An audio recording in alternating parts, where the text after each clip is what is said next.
Hello everyone! Today I'm going to finish my coverage of BB14 by ranking the cast based on their potential and the skills that they displayed in the season and how they played in the season. So I'm creating a game player's tier ranking on the cast based on 7 categories: Abysmal, Bad, Potential, Mediocre, Solid, Good, and Great. And let's just get right to it.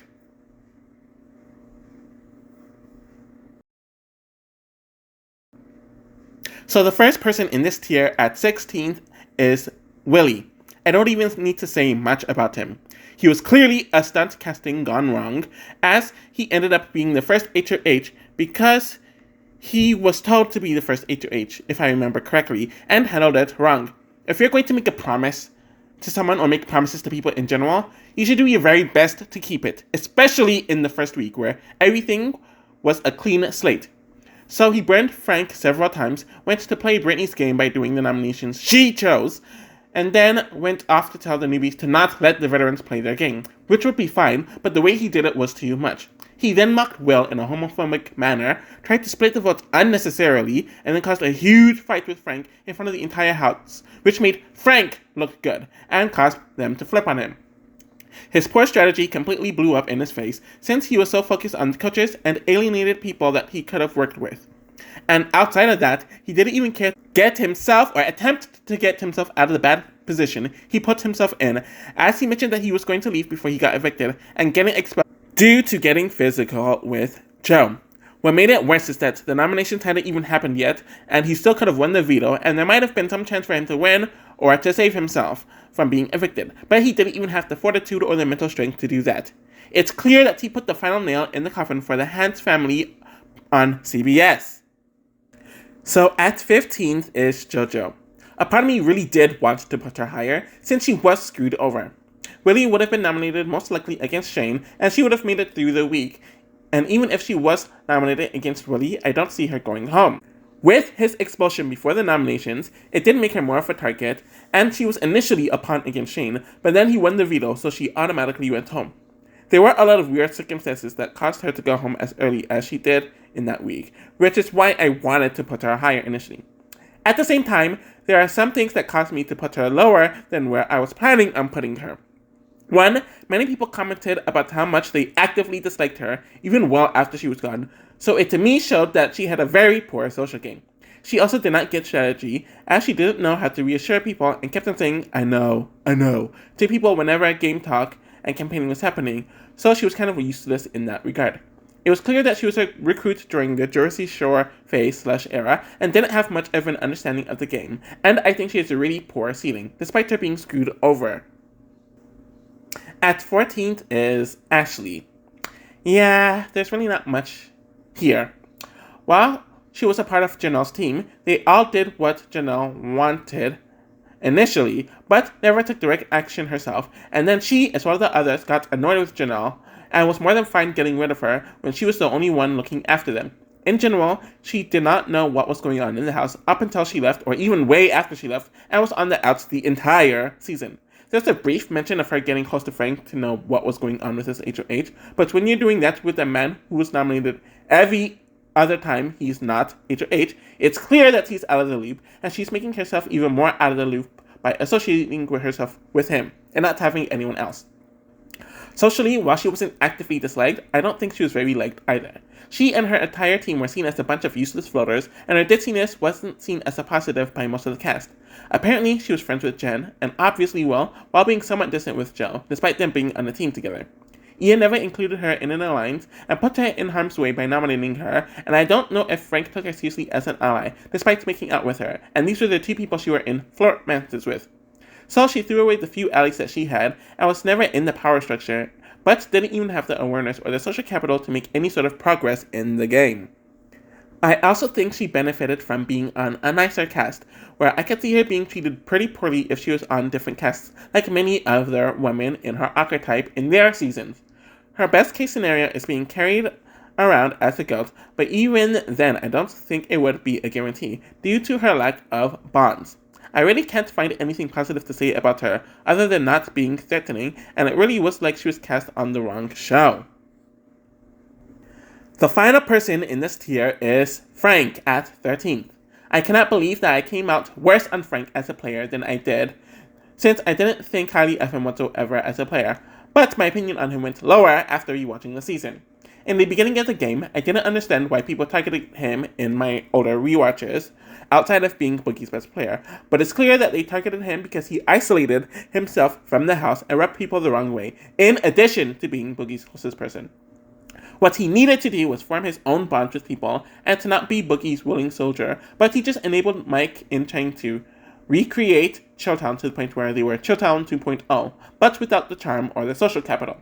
On the feet, he would spend hours isolating himself with Boogie, and in addition to that, he trashed the entire cast, and the others felt this attitude and vibe from him.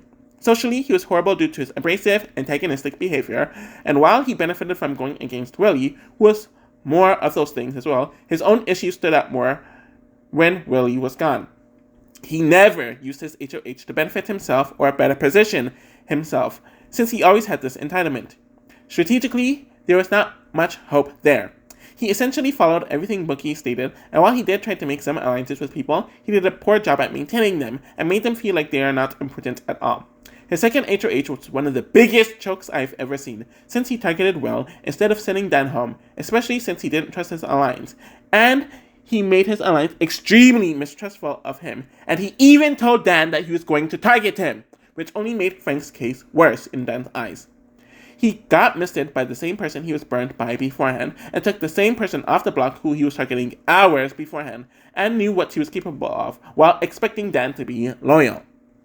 Despite his strategic and social flaws in the game, the main reason why Frank is in this tier is because whenever he was not head of household, he was nominated.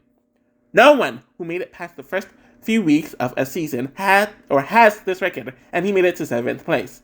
It means none of his gameplay did anything beneficial or substantial for him socially or strategically, and he was solely reliant on competitions to keep him far.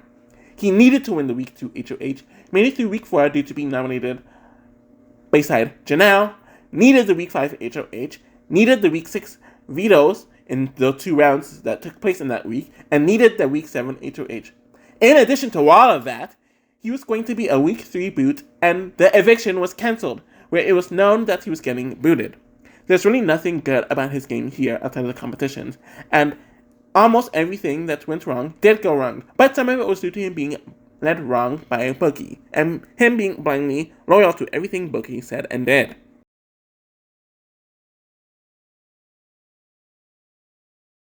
The first person in the bad tier at 12th is Joe.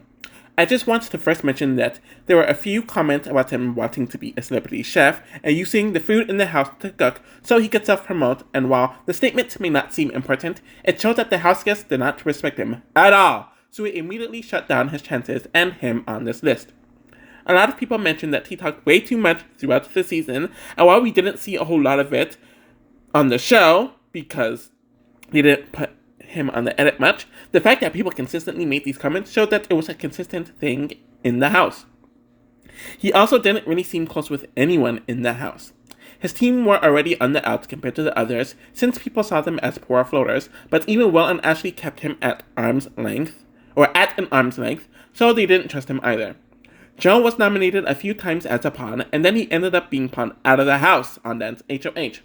No one really brought him into an alliance, and that was because he tried to make several alliances in the house throughout the season, though we didn't see any of it on the episodes, but he was the one who said that he made a bunch of alliances. Just very messy on the gameplay and social level. I didn't put him in the Abysmal tier because he wasn't completely horrible, despite having mostly negative traits. He did make a deal with Shane, and the latter somewhat upheld it, and he was one of the few who was onto Dan the entire time. He wasn't completely clueless, or benefited from a bunch of twists or conveniences, but there's still very little that's good here, and I don't have a whole lot to say about him at this point. The final person in this tier is Mike at 11th. He's a very weird one, especially because he's the one person who did not want to be a player this season, and it's clear that his entire demeanor changed once he became a player by force. As a coach, he was probably the best one, regarding the fact that he was able to keep all of his members, though that would have changed with Frank going home without the coach's twist ending, and they were all loyal to him at that point in the season. He was able to get Frank to make moves that were in his best interest, even when it wasn't in Frank's best interest, and was able to play a part in Janelle's demise. He had some solid strategic ideas throughout the season, but he was put in the Dr. Well position of the Chiltam 2.0 Alliance, and Frank was in the Buggy position, and neither of them were applicable for those roles. Buggy won one coaching competition in the first week, but I don't recall him being good in any of the other competitions during the season, so he kind of lost that skill set that he had in the other 2 seasons.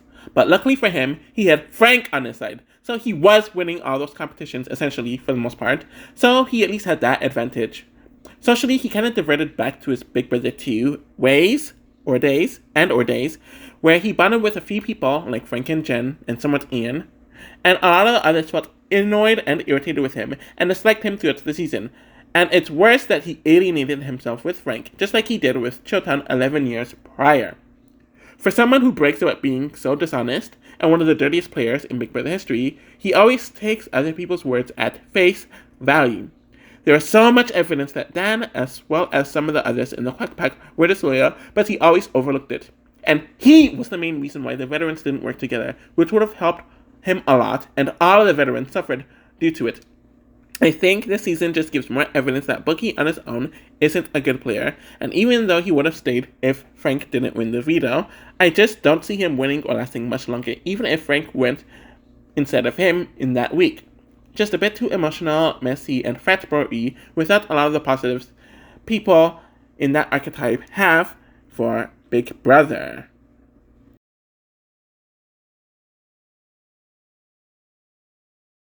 So the first person in the potential tier at 10th is Jody. What is there really to say about Jody? She was in the house for about 6 hours and did not have a chance to do much of anything for me to even have content to discuss her as a player in all the elements. Jody was picked last since everyone perceived her to be the weakest player, and they saw the least worth in her. She did poorly in the one challenge she did, as it was solely physical, and she was weirded because Dan didn't perceive her to be as close with the 2 players, and she wasn't as close with them, and because Dan perceived her to be the weakest. While I don't see her fitting in with this cast at all, even if she had made it past the day 1 twist, she could have done a lot more had she had a normal week like the others, so yeah. At 9th is Janelle. I've been very critical of her runs during Big Brother 6 and Big Brother All-Stars, despite her making it to 3rd place on both seasons. What I noticed about Janelle is that she really did seem to grow as a person within the last 6 years, and the quote-unquote Janelle hype was not really present, as she told her teammates that they needed to kiss up to people and to pretend to be okay with them even when they weren't, which is something that Janelle never did in her prior seasons. And people weren't blinded by the quote-unquote Janelle hype, because not only was it 6 years ago, but because most of them didn't watch her seasons. She was willing to be a floater and bounce between the power, which is something that she never would have done in her earlier seasons. So there was a willingness to adapt and to not just rely on the us versus them dynamic and relying on competitions. But the biggest issue with her, or one of the 2 biggest issues with her, is that it didn't matter. None of it mattered. The reason that it didn't matter is because her reputation was too big, and people just let her legacy speak for itself for her to do anything of note in the season. And what made it even worse is that most of the newbies didn't watch Big Brother 6 and Big Brother 7, so they thought that she was this cold, cutthroat player who would do anything for herself. And the other issue with Janelle, that has always been there throughout her Big Brother experience, is her very poor social game. It seemed like she didn't get to bond with many people throughout the season, and even her teammates didn't really like her, to the point where they were more than fine with her going out and throwing her out. Despite her best efforts to improve, it just showed that without her competition wins, she isn't bound to do well. In 8th place is Kara. Out of most of the people who were booted early, especially during the first week of a season, Kara is easily the most blameless pertaining to her eviction. Dan chose her first because he saw the most potential with her out of everyone. Because of his immediate like to her, people in the house saw taking her out as a way to get Dan. So it was all about taking out Dan and nothing to do with anything Kara did. No one even mentioned a reason for her putting herself out there to be in this position. And despite everything, she did almost stay. But whether she had a close chance of staying and her eventual eviction, none of it had anything to do with her. I don't recall her being notable in a positive or negative way regarding the competitions, so there's no commentary from me in that regard. She did mention that she wished that she campaigned and talked to more people about the game, but she went with Dan's advice to do nothing and let him do the work, so she might have done more if she was on her own. In general, I don't think she's bad, but there's not much to say about her overall. The final person in this tier at 7th is Will. Honestly, I don't know where to put Will on this list. I don't think he's a mediocre player, but I don't think he did anything to warrant being placed on the bad or abysmal tiers either. So here he is.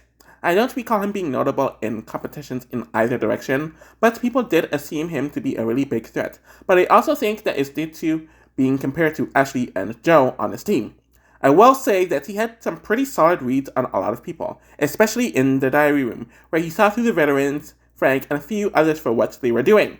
The issue with him is that he didn't have a good poker face, and people kind of saw this. He knew Dan was throwing competitions, he knew when people were giving him BS, so on and so forth. What stood out to me was that a lot of the house guests called him emotional during his final week, and while we saw some of it with Janelle, despite her being honest with him and genuinely giving him good advice, he got in his feelings because she did save him in the 3rd week, where there were huge discussions about booting him during that week. But I am sure that other house guests wouldn't call him emotional just over that, so I'm sure there's some additional live feed context there. He was a very passive player in the season, but had some instincts, and I think in another environment, he could do better, but he needs to put the pieces together, be more focused, and get out of his feelings.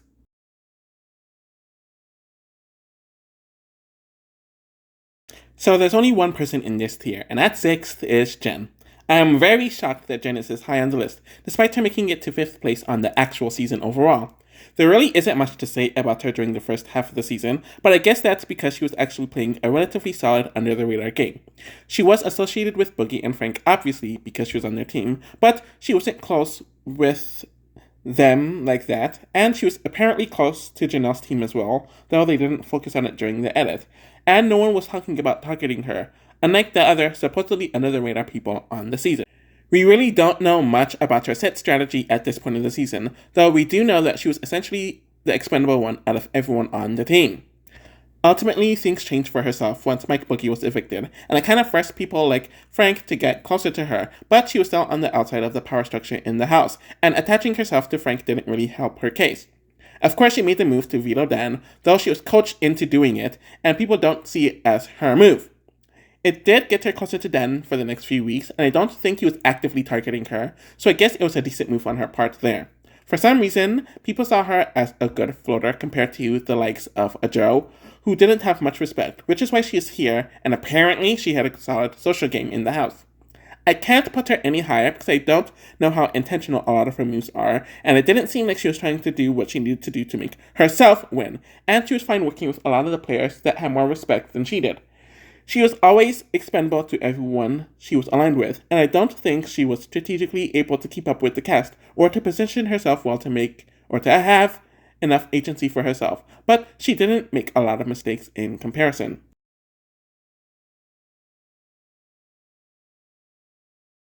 So the first person in this tier at 5th is Ian.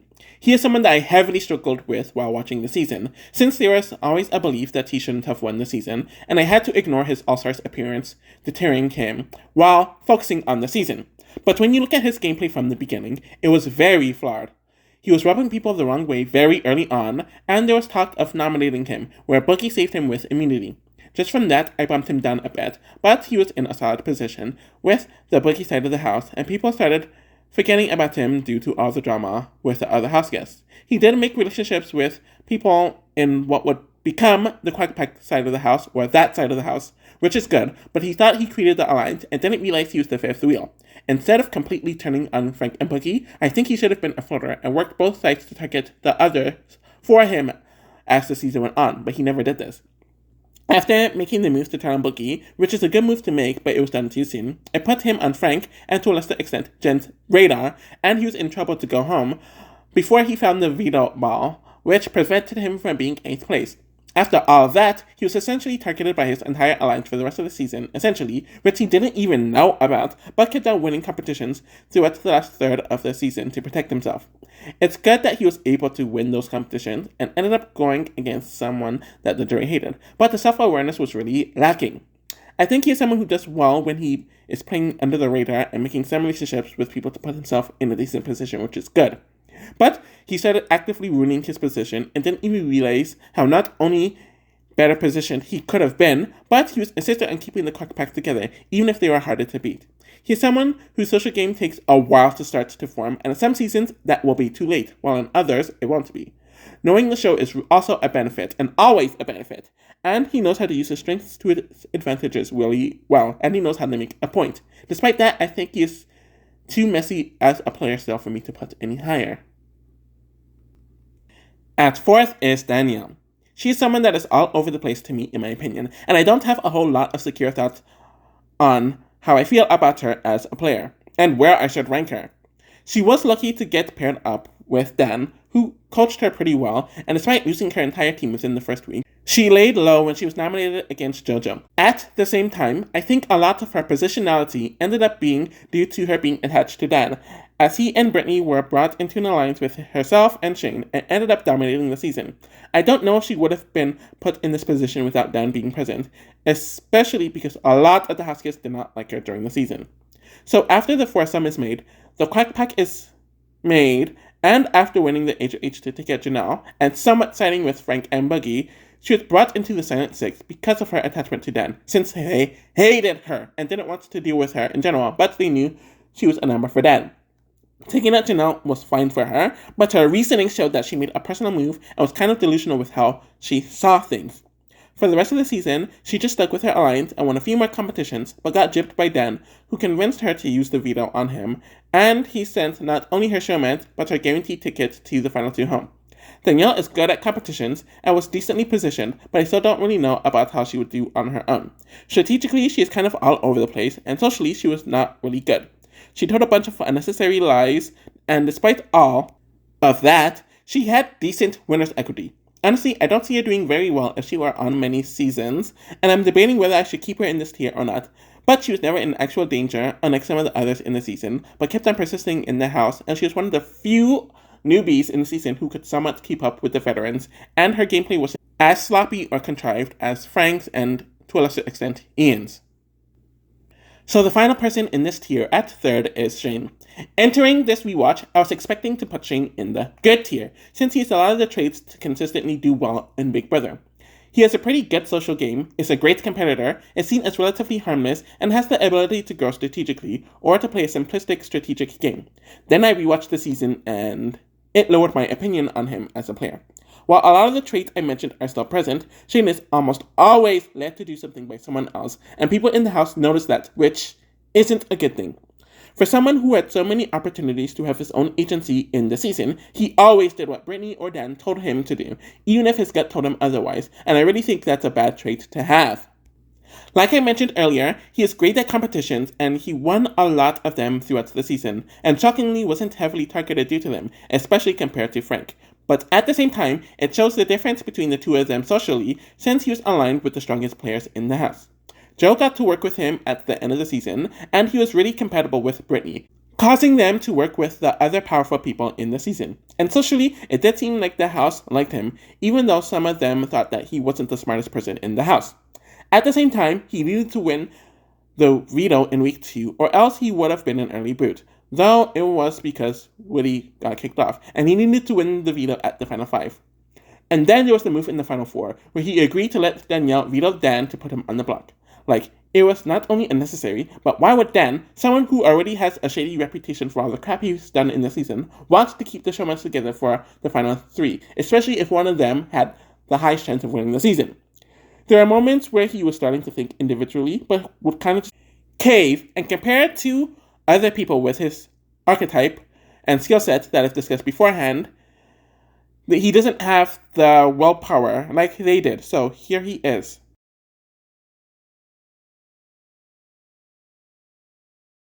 The only person in this tier at second is Brittany. As a player, I do think Brittany has significantly improved, though I do think some of her faults from Big Brother 12 are still here. The main fault that I'm talking about is being very gossipy and catty, which she used with people like Janelle for the first few weeks, only to regret what she did when Janelle was actually on her way out. But outside of that, I do think she toned it down and let her social game do a lot more of the work, as she is more focused on the game, instead of focusing on grudges like she did on her first season. Out of all the coaches, she integrated the most with the newbies, which was a feat to hold, since they were very anti-veteran this season, and she would have had a chance to win due to this. Competitively, she was much less impressive than she was in Big Brother 12, which she was mentioning throughout the season. While she was close to winning a few competitions during the season, she was not able to pull it out, and it definitely forced her to change how she played a bit. I will say that she was a very bad coach, since she could not encourage her team and kind of played favorites. But I think because she was more on the level with the Big Brother 14 newbies, and they didn't see her as threatening like the other three coaches, it kind of cancelled one another out. She had great relationships with Shane and Ian, where they would never turn on her, and had good enough relationships with people like Danielle, as they are both trash talkers, and the house guests were not threatened of her, so she was very well protected, and she was the one who pulled Ian into their alliance, which aided in him turning on Frank and Boogie. I think that the fact that it took Dan's funeral to get her out of the game, when she was pretty covered, speaks for itself. At the same time, it would have been interesting to see how she would have navigated and handled the endgame, but another issue of her is that people were seeing that she was kind of a puppeteer with Shane and Ian throughout the season, so I do think that it would have came back to bite her eventually. It was cool to see her somewhat learn from her mistakes in Big Brother 12 and put it in action, which isn't something that most returnees do in general, which we have covered in prior seasons and will continue to cover in future seasons.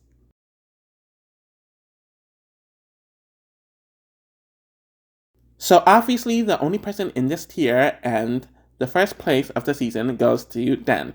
No one is shocked by this whatsoever, and there is no other choice than to put Dan here. I'm going to address the fact that he was very handicapped from the beginning, since this was a cast that was very anti-veteran, so his chances of winning were very low, no matter what he did. In addition to that, he was down to one player by the end of the first week, so he was not in a position where he could be comfortable and coast, unlike the other coaches. Due to this, he mentioned that it forced him to play a more aggressive and cutthroat game, since he really had no room to lay down and feel comfortable, so he did whatever he needed to do to make it to the end. I think he was an okay coach, and he gave Kara the wrong advice, but gave Danielle great advice, but he put himself in a position to be good with the other coaches by the end of the twist, and was the main one pushing for them to stick together, since he was aware that it made all their chances winning even better, but he didn't take his game for Janelle or even Boogie when they became sinking ships, and he saw the most importance in the coaches sticking together.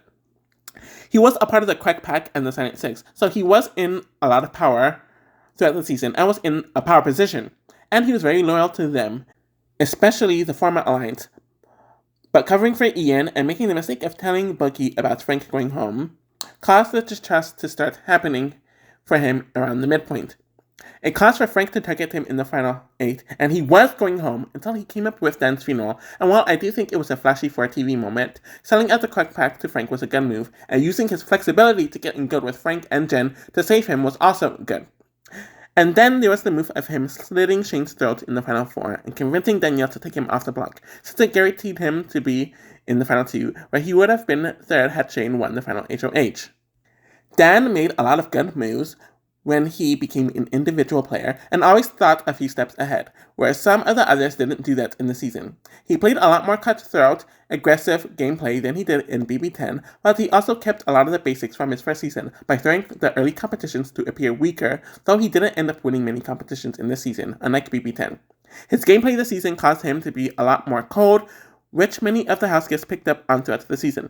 I remember Brittany mentioning it when she was on her way out, and I do think it's one of the reasons why he ended up losing the season, since the reason why he won Big Brother 10 was because he was so warm, especially compared to Memphis, so he came off worse in that element in the season.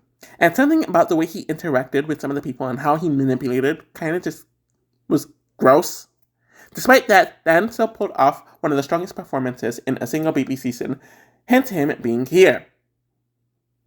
So that is my game player tier ranking of the Big Brother 14 cast. And it's very wide-ranging, which I actually like, since it isn't as interesting talking about season casts where they're only in a few tiers. So I did a poll a few weeks ago discussing which era you considered Big Brother 15 to be, whether it fit in with the post-classic era of Big Brother 8 to Big Brother 14, or fit the modern era of Big Brother 16 to Big Brother 22. And most of you overwhelmingly chose the former era. So I'm not going to do the tier ranking of everyone in the post-classic era until after I cover Big Brother 15 as a season and the game player tier rankings for that season. I am not looking forward to watching the season due to the blatant racism, but I can't ignore it, and hopefully I could get through it sooner. But all the seasons from this point onward are a lot longer, so it might take me longer. Anyways, thank you all for following me on this journey, and I'll be back with more videos. You can follow me on Twitter if you want to see my commentary about other things, and thank you all for supporting. Bye!